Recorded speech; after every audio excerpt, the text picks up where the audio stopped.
Als Gerhard Tillery am 3. März 1945 mit Resten seiner Kompanie die eigene Stellung erreichte, nachdem er in einen sowjetischen Großangriff geriet, der ihn überrollte, waren die Ausfälle in seinen Reihen sehr hoch, die eigenen Kräfte aufgebraucht und seine Ausrüstung auf den Äckern entlang des Ausbruchsweges verstreut. Rasch aßen die Soldaten etwas zur Stärkung und konnten ein paar Stunden schlafen. Gebettet in Heu im trügerischen Schutz eines Bauernhauskellers war doch die Front nur wenige 100 Meter entfernt. Als ich endlich etwas geschlafen hatte, mussten wir wieder nach vorn in den Graben. Wir hatten gehofft, einige Tage in Ruhe zu bleiben, aber die neue Hauptkampflinie wurde aufgebaut. Dabei wurde jeder einzelne Mann gebraucht. Ohne Zeltbahn, Kochgeschirr, Gasmaske und Brotbeutel wurden wir wieder nach vorn geworfen. Der Russe war hinter Radstock zum Stehen gebracht worden. Zwischen Sachsendorf und Radstock war Ackerland. Darauf lief die HKL.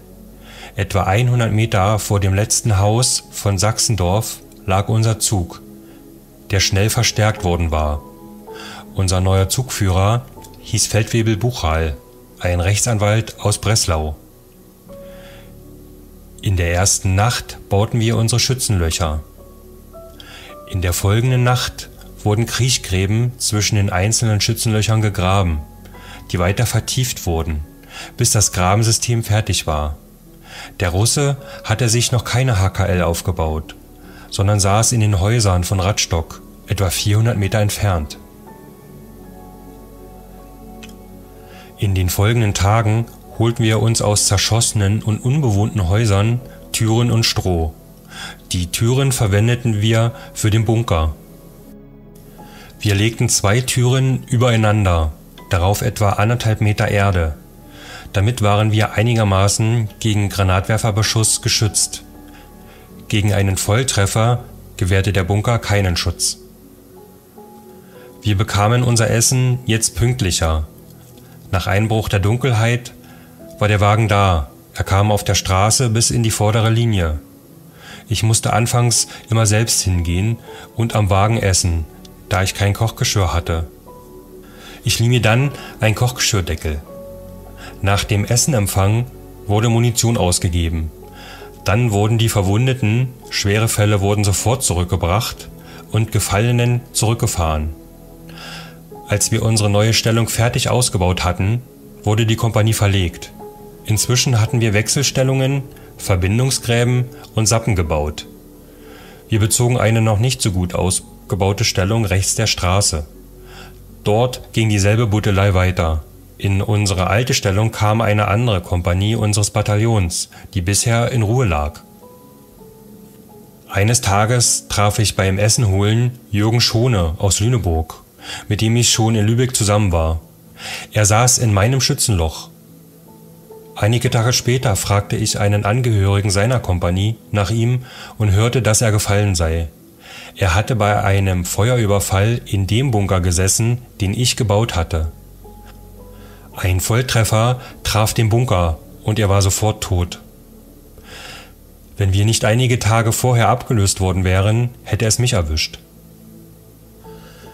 Wir mussten damit rechnen, dass der Russe seine Hauptkampflinie näher an unsere heranschieben würde. Deshalb wurden nachts immer Leute vorgeschickt, die etwa 300 Meter vor unserer Linie Posten bezogen. Von jedem Zug ging nur ein Mann. Es ist ein ganz unangenehmes Gefühl, wenn man so 4 Stunden Mutterseen allein nur 100 Meter vom Russen entfernt liegt. Ich buddelte mir immer eine flache Mulde, in die ich mich hineinlegte.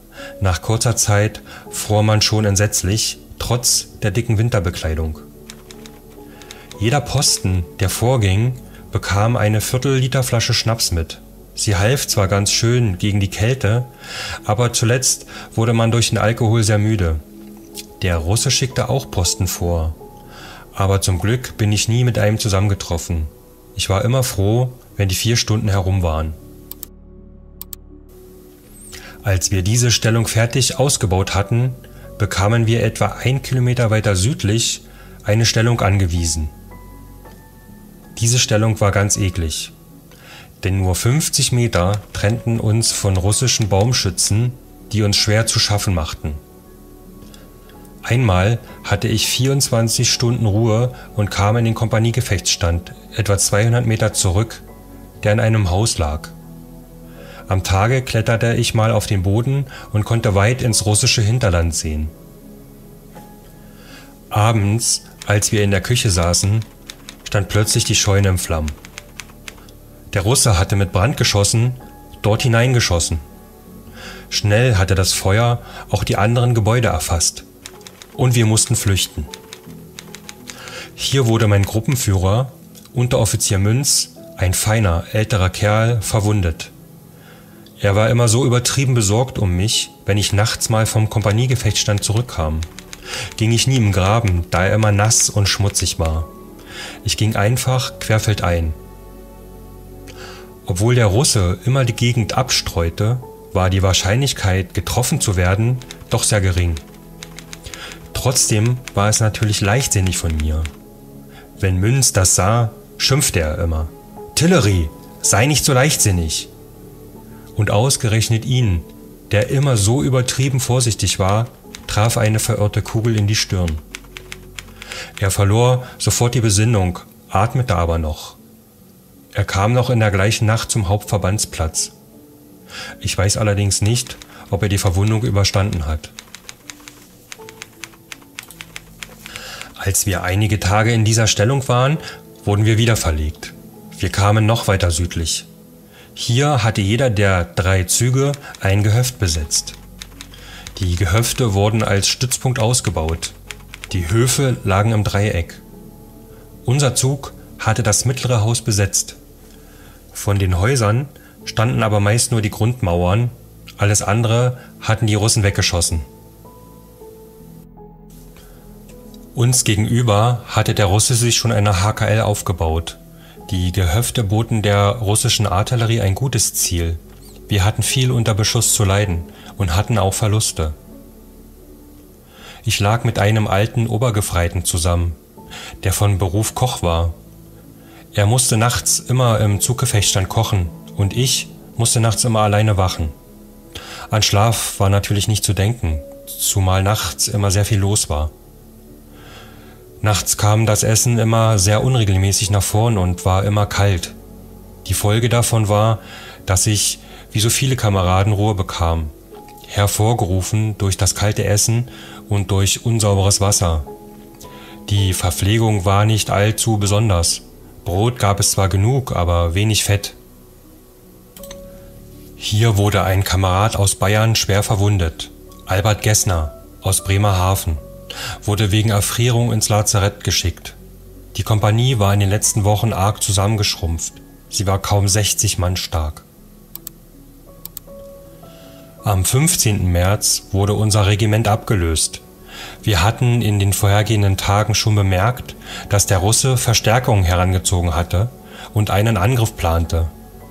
Tatsächlich griff er einige Tage später an und nahm Sachsendorf. Tatsächlich konnte die Rote Armee das erste Mal am 14. April bis zum Gut Sachsendorf vorstoßen. Der Ort konnte am gleichen Tag von der Wehrmacht dann wieder zurückerobert werden. Gerhard Tillery berichtet weiter: Als unsere Ablösung ein neu aufgestelltes und ausgeruhtes Regiment von uns eingewiesen war, marschierten wir nach Sachsendorf.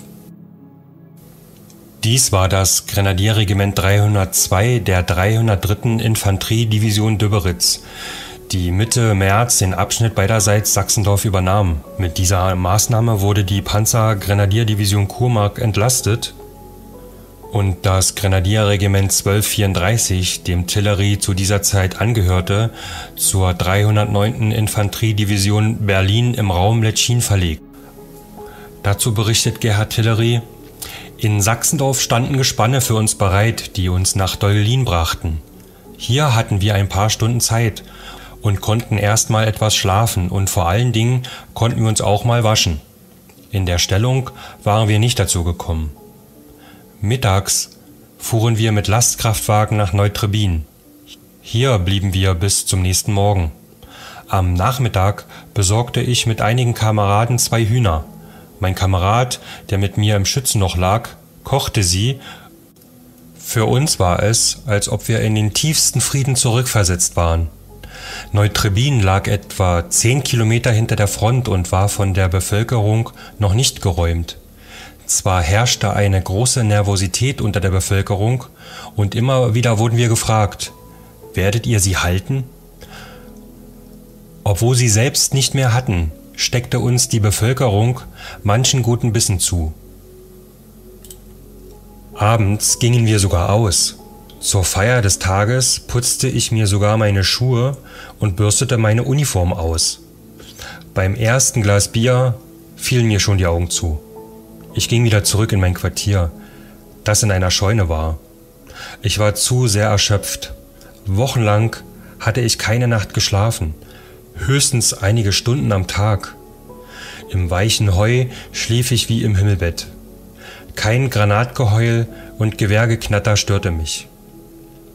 Am nächsten Morgen brachten uns die LKW weiter bis in die Nähe von Letschin.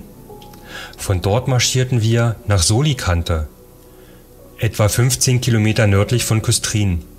Unser Regiment löste ein anderes ab, das hier sehr schwere Verluste gehabt hatte. Unsere Kompanie blieb zunächst in Ruhe. Wir bezogen im Gut Solikante Ruhe. Das Gutshaus war abgebrannt, aber die Stallungen, Arbeitshäuser und Scheunen standen noch. Im Keller einer Scheune richteten wir uns häuslich ein. Hier konnten wir uns erstmal ordentlich verpflegen und wir bekamen unser Essen pünktlich und heiß. Auch konnten wir unsere Waffen und unser Zeug mal wieder ordentlich pflegen. Endlich bekamen wir auch wieder etwas Schlaf. Wie wohl war uns, wenn wir bei dem herrlichen Frühlingswetter mal im Freien sitzen konnten, und wie geborgen fühlten wir uns, wenn wir bei Regen im Quartier saßen. Wir fanden verschiedene Lebensmittel, Kartoffeln, Erbsen, Bohnen und Mehl. Da wurde den ganzen Tag gekocht und gebrutzelt. Wenn dir dieses Video gefallen hat und du gespannt bist auf das nächste, würde ich mich sehr freuen, wenn du uns jetzt kostenlos unterstützt und dem Kanal ein kostenloses Abo dalässt und die Glocke aktivierst und auf alle stellst, sodass du immer eine Benachrichtigung erhältst, wenn auf unserem Kanal ein neues Video hochgeladen wird. Den Daumen nach oben geben unterstützt uns ebenfalls sehr. Ich danke dir, dass du dabei bist.